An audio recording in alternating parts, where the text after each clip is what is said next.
Anyway, thank you so much. We just want to start off. Thank you so much for being willing to do this. Sorry you couldn't come into the office. It's a bit crazy. Everyone's like working from home or staying in the office. So yeah, at least we've got Skype. Yes, thankfully. Thank you. Yeah, so I'm Caitlin, just so you know. Yeah. Okay. So I am Monique Jones. I am a graphic designer in the marketing department at Allen & Unwin. We're located in Crow's Nest. I am 28 and I've been doing graphic design for probably around a good 7 years. Why did you choose graphic design as a profession? I think I chose graphic design as a profession. I was always arty throughout my whole childhood. Throughout school, graphic design wasn't a big thing as it was now. But I think throughout uni, I loved graphic design. So I was like, might as well. Is that what you studied at uni? Yeah, so I did, I think we did the same course. I did a Bachelor of Visual Arts and Design at ACU. Oh, really? Yeah, so I did the exactly same course as you. Yeah. So what equipment and materials or software do you use? Like, what do you generally use for your work? So we use generally Creative Cloud. That's best friend. Generally, we do, our day consists of Photoshop, InDesign, rarely Illustrator, but that's to each designer if they like it or not, and Final Cut Pro as well. So they're like our main suites that we do use. So like, what's your process? Do you use all the apps together for one project or? Yeah, so generally we use InDesign all day, every day. Yeah. It's just the best, I think, program to lay anything out. Photoshop is always good as well because they're so interlinked. So you can edit something in Photoshop and it obviously relinks in InDesign. So it just makes your life much more easier. Yeah. What inspires you to do this kind of work? Well, I work in the marketing department, so I love seeing my jobs being so diverse. So it could be a bus back, a billboard, to a cinema ad, to a magazine ad. I love just seeing it, you know. That's what I think makes me continue to do what I do. And what do you enjoy the most about graphic design? Pretty much what I just said. I love seeing it out in the open. Yeah. And I love seeing people's reaction as well. So sometimes you can challenge them to think outside the box rather than just being like, here's what it is. You know, you can challenge their thought process by your artistic skills on the actual product. Yeah. What influences you? Like, where do you get your influences from for your work? Everywhere. Yeah. Honestly, you can get it from a milk label to an ad on TV to a piece of clothing. You can manipulate anything, obviously, but I find random things I'm influenced by, especially on social media now. You get to see how people think differently and how they portray that in an artistic way, and then you can take little bits from that. I think we're in such a great position to be a graphic designer at the moment with it being so digital rather than print, but all those aspects of print is still there. So you can, you know, get influences from years and years ago and still manipulate it in a way that it's going to relate to people now. And do you have a favourite project that you've worked on? So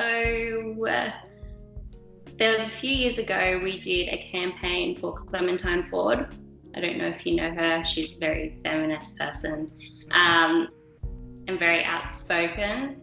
I had her campaign literally probably in my first year of having a full-time job, and it was the most scariest position I've ever been in.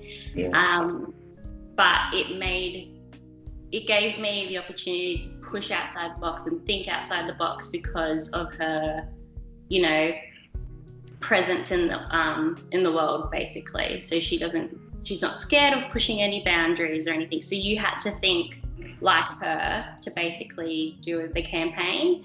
So our campaign was massive. It went for around 6 months. It had varieties from videos to social media to Facebook posts to different print medias as well. So we did t-shirts, we did magazine ads and different like presenter style stuff that was not as boring as some of the stuff we can do. So I really think that stuck in my mind because we got the whole company involved and got their opinion on some really, really nitty-gritty topics. So I feel like it pushed everyone outside their comfortable, you know, position. I think, so that's one of the main campaigns, but there's been so many. So what are some red flags to watch out for when working with potential clients or anything?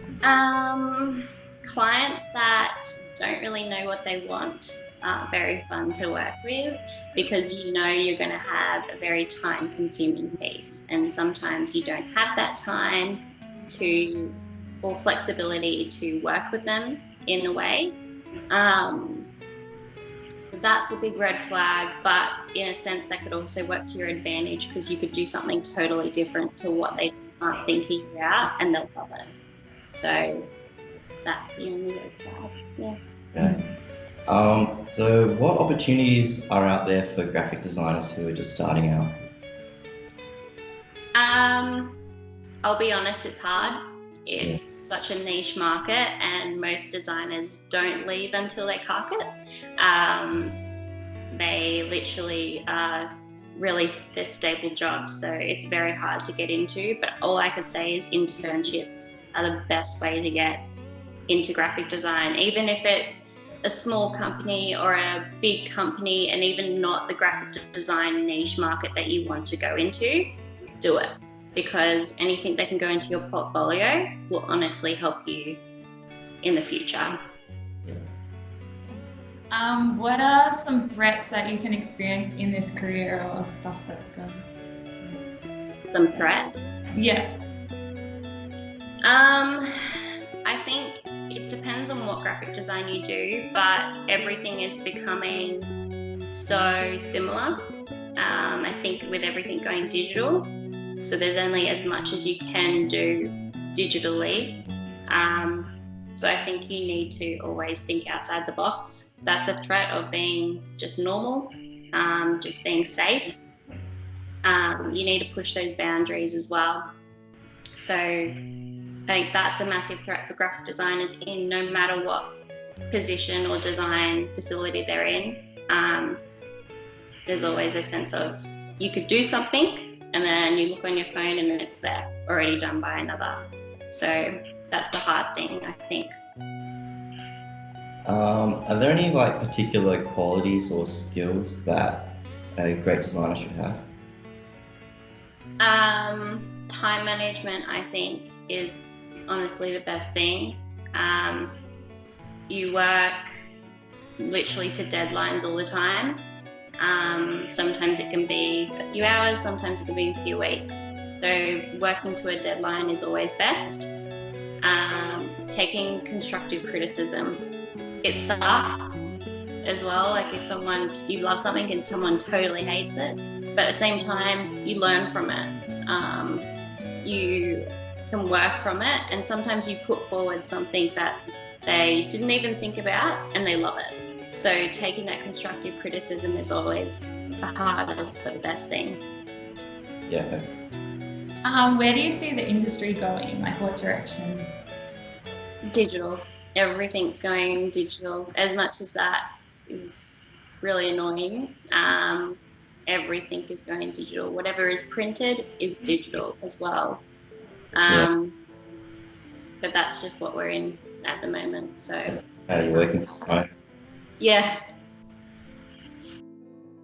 Do you have any advice for any budding graphic designers?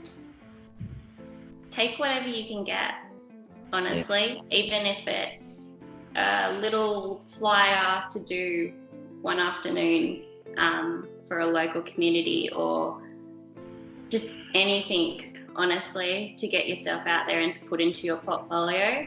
Because no matter how good you are in person, what you can show in your portfolio is what's going to get you through the door. Internships, anything, little works around ACU or, sports or whatever, take them, because it will give you skills to communicate with people, also the idea of what people want and what they don't want. So anything, take anything. All right, well, thank you very much for your time. I know you have a busy schedule today. That's right. Just at home. No, I'm working, so. Sorry. I don't know. That was weird. Thank you. All right. You guys have a good day. You too. You too. Bye.